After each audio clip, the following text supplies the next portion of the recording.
Bizda ertalabki choyga hamma har xil narsa yeydi. Buvijon uchun har doim kasha pishiramiz. Dodajon suyuq ovqat ichadilar. Men bilan bolalar asosan tuxum yeymiz. Oyijon har doim ham choy ichavermaydilar.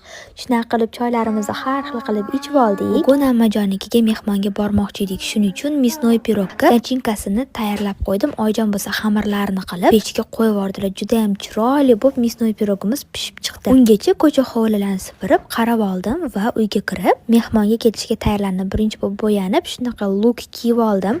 Bu orada Rayona uxlab turdi. Ammasi o'qishga ketgan edilar, ular ham kelib qoldilar.